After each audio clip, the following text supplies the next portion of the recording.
Hvala lepa. Bom potreniral, kako to izgleda govoriti z masko, naslednji teden začnemo s predavanji. Pa še ena stvar, tale kontrast med prejšnjim predavanjem pa temle bo pokazal, kako delo s še živimi ljudmi, med katerimi so tudi politiki, bistveno bolj zveže roke, kaj lahko geoinformacijskega naredimo. Na oblikovanje volilnih območij lahko gledamo kot na neke vrste modeliranje pokrajine, ki pa na prvi pogled dosti banalen. Narediti moramo določeno količino volilnih območij, ki ustrezajo v bistvu dvema meriloma, tukaj omenjenima, in večji del danes predavanja bo bolj o tem, kaj ti dve pravili prineseta pri vezanju rok, kaj lahko z geoinformacijsko podporo naredite, česa pa ne.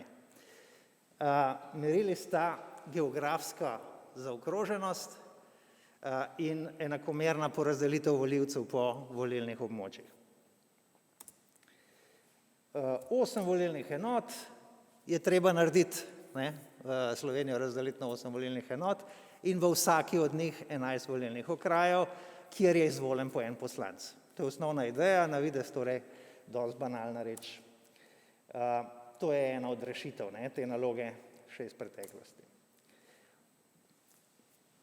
Oboje je opredeljeno zelo elastično, in kot bomo videli, je to en glavnih problemov pri uporabi kakršnekoli eksaktnejše metodologije pri izvedbi. In zdaj ta nedorečenost meril seveda zelo ustreza politiki, ker se lahko bolj bocka in bori, in tisti, ki je bolj uspešen v tej borbi, lahko lažje doseže tisto, kar pač želi, v zvezi s prostorsko delitvijo volilnih območij seveda. In seveda je težava za neko objektivnejšo rešitev naloge.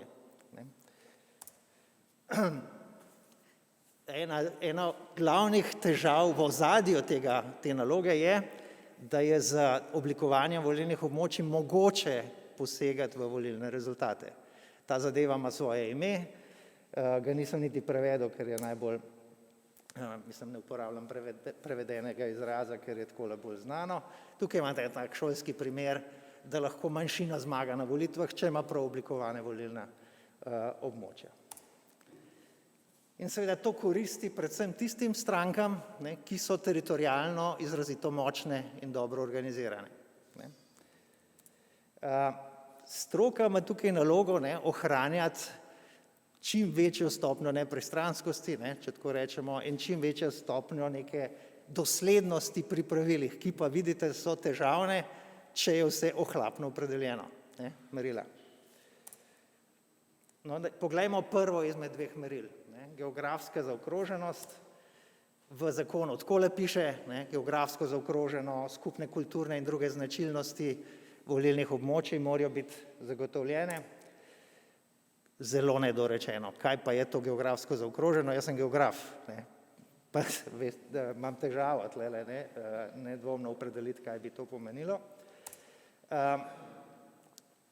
Potem naslednja težava z geografskimi območji, da so različno velika, da niso opredeljena vnaprej po neki velikosti, ampak da se oblikujejo po raznih principih naravnih, družbenih, in vsekakor lahko zagotovo vnaprej že vemo, da Slovenije ni mogoče razdeliti na 88 enako velikih geografskih območij.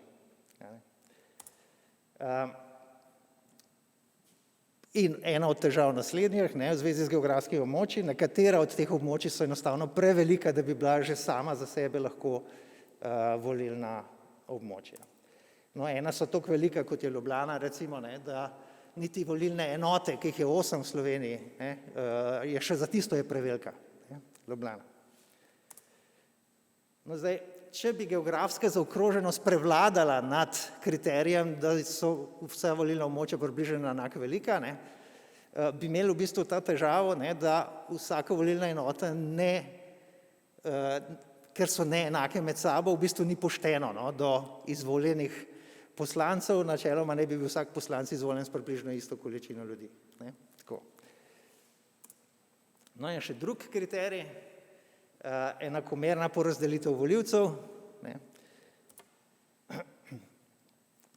Po zakonu poslance voli s približno enako količino prebivalcev oziroma na približno enako količino prebivalcev oziroma mi smo to imeli prevedeno v količino volivcev v naši nalogi in dosledno upoštevanje tega kriterija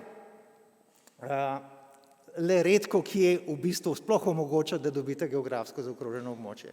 Zmeraj imate ta problem, da je ali en kriterij bolj velja ali drug, redko kje zares oba. Ta slikca desno, ki jo gledamo, to je zahodni del Ljubljane plus nekaj obrobja. Vidite, kako so volilna območja med sabo zelo različna, notranje tudi zelo neenakomerno poseljena in tako naprej. Skratka, nekaj ilustracij.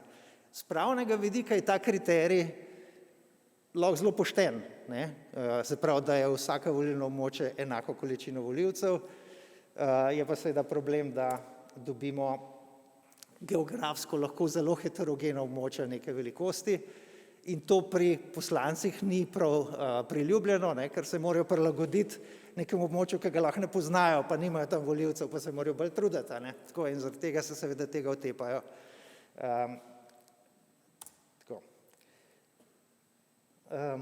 Merilo geografske zaokroženosti tukaj malo pomaga, se pravi, ko dobite območje določene velikosti, z geografsko zaokroženostjo preprečujete, da bi lahko to območje čisto poljubno zavili okrog in okrog nečesa, samo zato, da bi na koncu z gerrymanderingom zmagali na volitvah. Torej, kriterija se med sabo tepeta načeloma, nujen je kompromis in eno od meril, ki je tle lahko predmet kompromisa, je, koliko smejo volilna območja med sabo se razlikovati. In tle vidite, imate navedenih nekaj različic, koliko smejo med sabo biti različna ta volilna območja, je 0% odstopanje, to se teoretično bi se to dalo narediti, ampak pač nismo, niti ker pri politiki je šlo zelo v drugo smer, se pravi, čim večja toleranca, čim večje razlike, tem bolje, zato ker lahko pol več politike vpletete v odločanje, katere volilne enote na koncu ostanejo. Zdaj, strokovna ekipa se je tle nagibala v takele tolerance, 5 do 15, nekatere stranke so bile pa za 50 in več procentna odstopanja. No in zdaj, zakaj je ta velika odstopanje problem? Ustavno sodišče je namreč te, ki še vedno obstajajo, volilna območja, opredelili za neustavna, ravno zaradi velikih razlik med njimi. In seveda iti ponovno pri kreiranju novih volilnih okrajev spet v smeri, da bojo ful različna med sabo, je siljenje v nesrečo. To je primer starega, tega stanja, ki še vedno velja, ker ga še niso zamenjali ali pa preklicali. Samo za neustavnega je prepoznan. No, po barvi, te močne barve kažejo modro več kot 15% navzdol odstopanja, rdeče več kot 15% navzgor in to gre do 60% od povprečne velikosti so odstopanja navzgor in navzdol. In zaradi tega je Ustavno sodišče pač tole razglasilo, da ni v redu. No, zdaj ta ekipa, ki smo delali nove predloge, smo delali v več različicah, tukaj je ena od različic plus minus 15% in vse različice so seveda rešile problem, ki ga je Ustavno sodišče prepoznalo za problem, da so prevelike razlike. Vse karte naših simulacij so bolj rumenkaste, kar pomeni znotraj neke tolerance. Kaj je tle geoinformacijska podpora torej lahko nudila?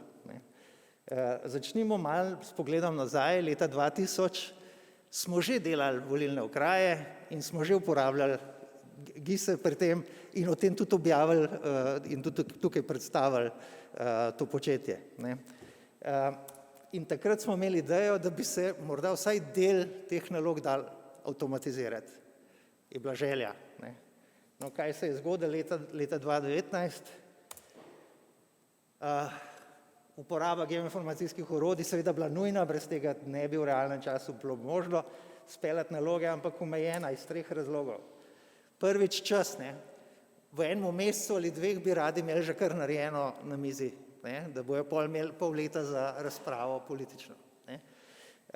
Se to seveda raztegne na več mesecev, ampak a veste, v parih mesecih razviti neko metodologijo, s katero se nihče ne ukvarja, ne, ves čas, ne, ali pa daljši čas. Torej ni nekih izkušenj s samodejnim oblikovanjem volilnih območij v Sloveniji. In glavna težava, nedorečena geografska zaokroženost pravzaprav. Tako da tisto, kar smo počeli, ne, je geoinformacijska podpora ekspertnemu oblikovanju, se pravi neka orodja, ki jih tle sedeče vsi poznate in jih uporabljate, da so bile samo malo prilagojena sami tematiki in podatkom, s katerim smo morali operirati. Novo je bilo to, da se je oblikovalo podobno orodje, ampak prilagojeno politikom, ne, da se dejansko oni, ki niso geoinformacijsko nič pismeni, ne, da so lahko kreirali nova volilna območja in poskušali se ukvarjati s tem, in pa nekaj polsamodejnih poskusov, ki so se žal zaenkrat končali, bomo videli kje. Torej, prvo orodje, podpora nekemu interaktivnemu kreiranju volilnih okrajev, nič novega. Drugo, tole troje, novo, torej s tem politiki so in še vedno se igrajo in poskušajo ponujati svoje predloge volilnih okrajev in skripti za polsamodejno sestavljanje volilnih okrajev. Takole to izgleda.